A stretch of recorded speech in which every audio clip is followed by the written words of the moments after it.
Welcome to Creating Change. Hi, I'm Sharon Chapman, and this is the place to be if you're wanting to improve your health, your mobility, and ultimately your life, so you'll move more, feel, and look better. Hello, and welcome to episode number 15. I'm at a point in my life where I feel better. I feel stronger and more mobile because of my fitness level. And part of this is doing boxing a couple of days a week. I love the methodology of boxing, how it walks you through discipline. Well, first of all, I grew up with Cassius Clay, and watching him evolve was a powerful thing, for he later became a world figure in boxing. He later became Muhammad Ali. Boxing was one of the earliest televised sporting events. We belonged to the Church of the Brethren, pacifists, and hitting and boxing and striking of any kind. Actually, violence was never encouraged. My father loved boxing, as did my grandfather. But my mother was a strong Christian woman who was somewhat leery about contact, violence, she would say. Eventually, my mom and dad compromised. And they compromised by allowing my dad to see boxing on television, as opposed to watching it and listening. And now I'm doing it at nearly 63 years of age, and I'm boxing. It's taught me just a list of things that has helped my fitness level. It's taught me agility and mobility and flexibility. It's improved my reflexes, my spatial awareness, my speed. It develops rhythm. It increased my careful view, my perception, my peripheral vision, my space. And it teaches you to train to be more disciplined. It disciplines you. It teaches you how to become smaller or thinner. It's almost like aerodynamics. It's cool. So today we have a special guest. Today we have a special guest. His name is Clayton Jensen. And on Creating Change, he is an executive director and head coach of the Casper Boxing Club, my sanctuary. So I can happily say that I watched my first full boxing match with Clayton and others at the Casper Boxing Club with sound this past Saturday night as we watched the Manning Pacquiao. Is that how you say that, Clayton? Manny Pacquiao. Pacquiao and Keith Thurman. Welcome, Clayton. Can you say hello to our audience? How you doing? I'm doing great. And you know, I just do love boxing. I think it's changed my fitness level even at 60s. Do you typically see 60-year-olds boxing? Actually, we started a rock steady boxing program, and that works with Parkinson patients. So in the last year and a half, I've been working with people in that age group, and just the workout itself has made some big changes with the clients in there. And the mobility, like you said, we take advantage of reaching for a glass or just stepping upstairs and stuff like that. The exercises in boxing has really changed these people's lives.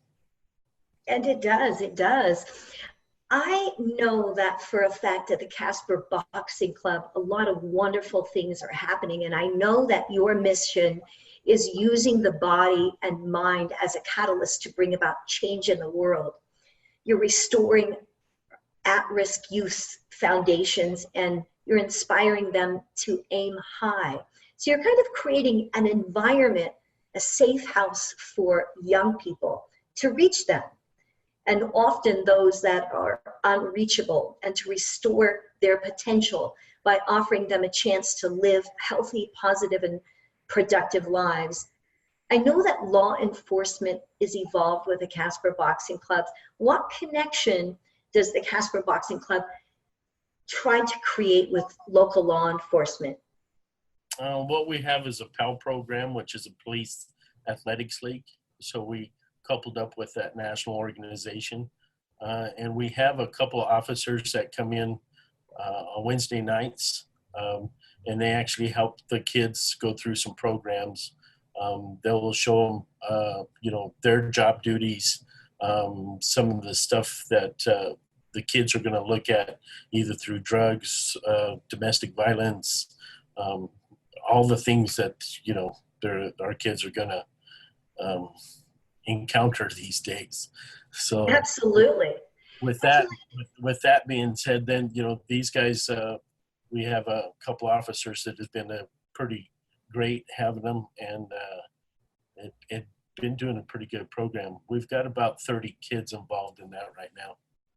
Do you find that, though, the young people that come into contact with law enforcement, that they develop kind of a different attitude towards law enforcement?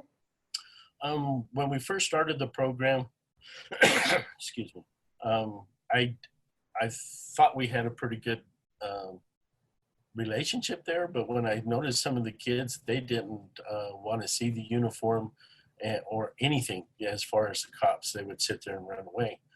What's interesting is when I realize what's happening is the kids see the uniform, they don't see the person inside the uniform. And the nice thing about it is the PAL program, these guys come in their clothes and not see the uniform, so they actually get to see the human being in there and actually get to interact with them and have a different relationship. And then when they realize they're in the uniform, it's like, hey, I know this guy. And so law enforcement actually becomes human. Right. To a young person. Absolutely. Clayton, how did you become involved with the Casper Boxing Club? Actually, I moved to Casper in 1972. And then when I first started school here, actually in Roosevelt, I had two girls try to beat me up. And then I had a bully in the school that just kept harping me. And I ended up going to the boxing club then to learn how to defend myself, and actually turned out to loved it. I tried baseball, football, all the other ones just wasn't challenging me, and with the boxing it just fit. So I kept going at it and kept me out of trouble. And Clayton, that's one thing I did not mention in the introduction, as how much it challenges me as a woman in my 60s. I kind of feel a little bit safer because it has really improved my balance and my spatial awareness. I'm so much more aware of people, but I love what you brought in about how it challenges your body. And it challenges my body each and every time. Could you tell us what's the purpose of the Casper Boxing Club in Casper? Mainly we go through Olympic style boxing, but it's more life. To me, I kind of amateur boxing is a physical attribute to a spiritual reality. And what I mean by that is when we come in here, we come to work out. We want to work our body out. We want to work our mind out. And that's good. But the only thing is the spiritual side usually doesn't get worked out. And with the boxing on the side, we do the physical things that we're supposed to do on the spiritual side. We just don't realize we do it. And when you can actually put those two contexts together and understand it, then things start making a lot more sense.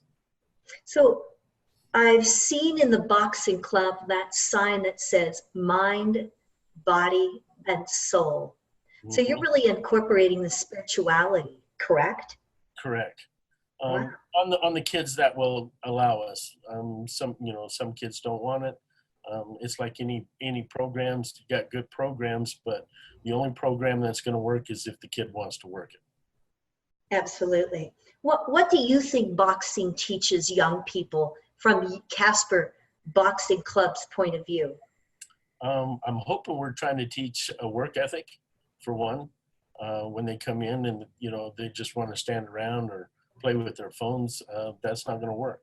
So if we can get a work ethic in them, and just like the workouts, dedication, discipline, desire, and actually goal setting.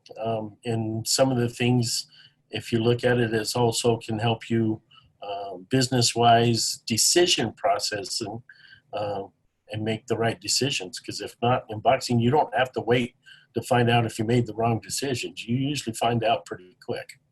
So that's what you're kind of training. You're training a young person to actually make a decision when they're not thinking. Explain that to us a little bit better, the decision-making part. Well, the decision process is if you, it's more of a habit. So if you make good decisions and you get that habit of making good decisions, you have, to me, it's kind of like a sixth sense. Once you get into it, when you know something's wrong and you're by yourself, sometimes you know it's wrong, but yet you do it anyway. And then you find out the consequences. Understand the consequences of what we do is either going to be good or bad. And then once we start learning how to make better decisions, we tend to start following that path too. Do you find that boxing actually deters behavior problems and aggression and even substance abuse? What most people think boxing is the opposite. It's like you said earlier, your mom thought it was violent. To me, you have to look in the context of the word violent. In violent, you have to be angry into doing that. Boxing, when we walked in the ring, I'm not angry at my opponent. I'm in there to test my ability, and he's there to test his ability. Without that opponent, I could never do that. So we walk in there knowing what we're going to do and then try to test our abilities. Every time I've walked into the ring, and even if I box the same guy 2-3 times, I always learn something about myself or my opponent. And then afterwards, we can talk about it and try to better each other. Do you think boxing is still misunderstood? Because I actually, my mom is 87 and I've spoken to her about boxing because she can't believe I'm doing it at my age. But she says she thinks that she misunderstood it. Do you think that's just the general attitude of our population? Yes, I do. And we do clinics here. So Gloria is a level 3. I'm a level 3 official for USA Boxing. So when we actually do clinics on there, we have some people that are interested and they realize, whoa, I did not know all this. And when you sit in the ring and you actually get to know some of the boxers, you get invested. So when you start looking at it and you start looking at what it really teaches, totally different ball game. From an outside looking in, if you don't know, it's kind of like a church looking out the outside at the stained glass windows. They don't look that great, but when you walk into the church and see the light shining in, they look pretty beautiful. Wow, I love the way you describe that. So boxing, we all know, teaches elements of physical fitness that we actually use in everyday movement. And I love what you said in the beginning about Parkinson's, those simple tasks of everyday movement. But it really teaches you more about getting up, after you've fallen 7 times, but it teaches you to get up the 8th time. And it helps us to get back up. But what I love about boxing more than anything is it teaches you grit and it teaches you determination. Do you think that's one of the hardest elements for young people to learn? It is. And what's interesting is I watched a thing on TED Talks on grit, because even one of the people a college did a study on that, and trying to find at West Point, went through to see who would actually succeed. And when you look at it, whether it was smarter or any of the attributes of the kids have, they found that the kids who actually had grit are the ones who succeeded.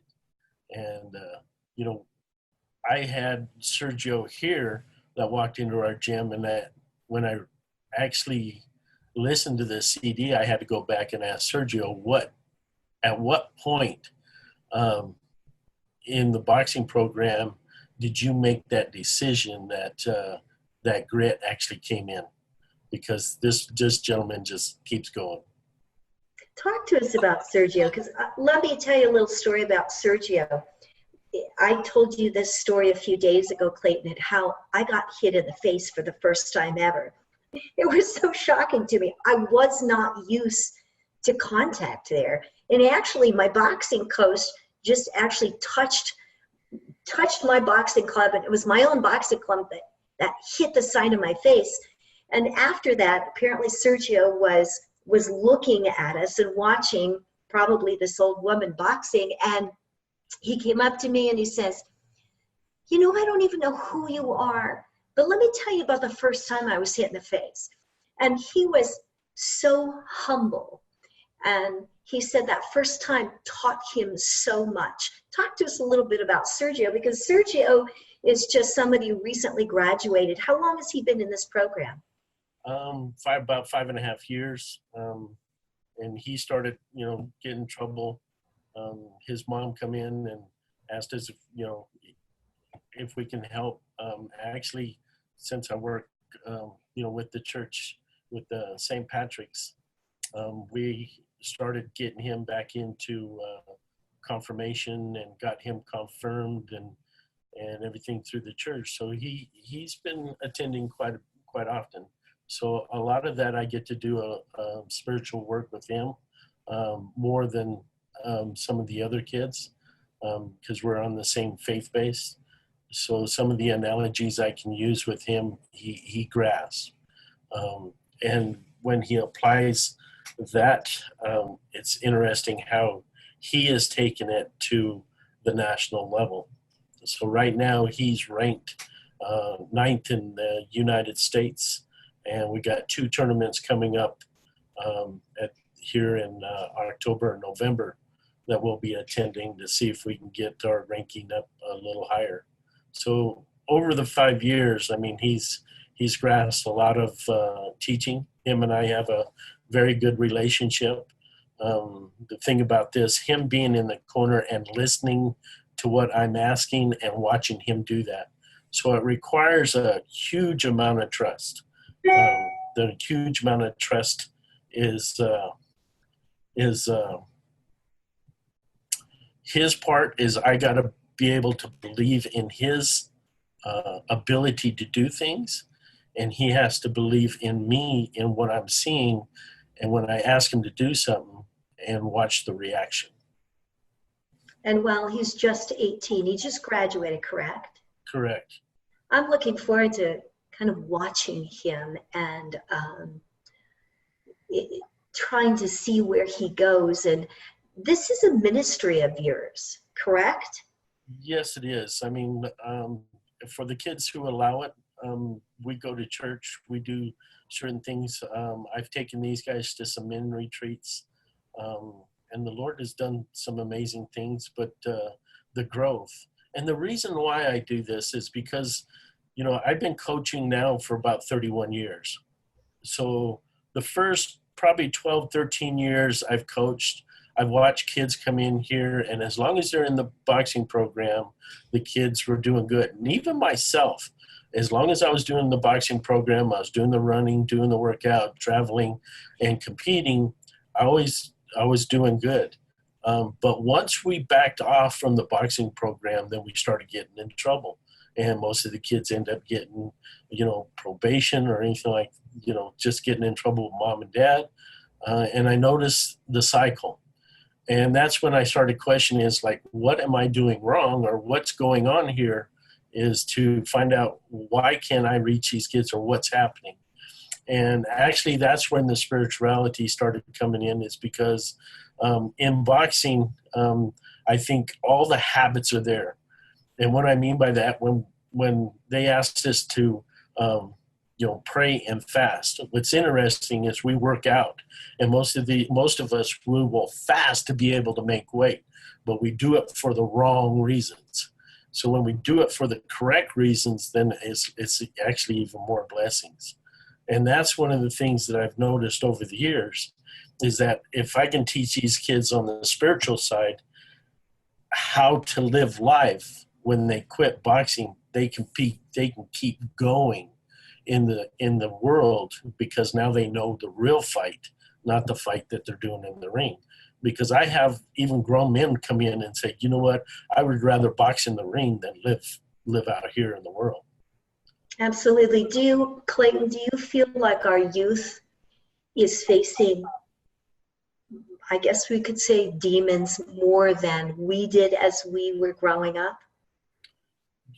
Yes, and to some degree, I did go to a conference, and the father asked, "When did the devil die?" And I thought that was a little strange question.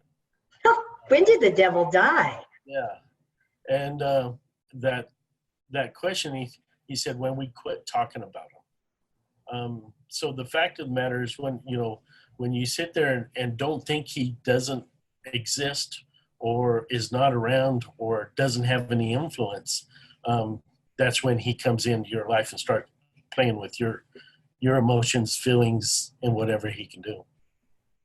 Absolutely. Absolutely. I really want to thank you for what you're doing. I think it's making a difference in a lot of people's lives. Let me ask you one more question about boxing itself. We just had a death in boxing on the East Coast this last week, just a couple of days ago. Do you find that it is a dangerous sport?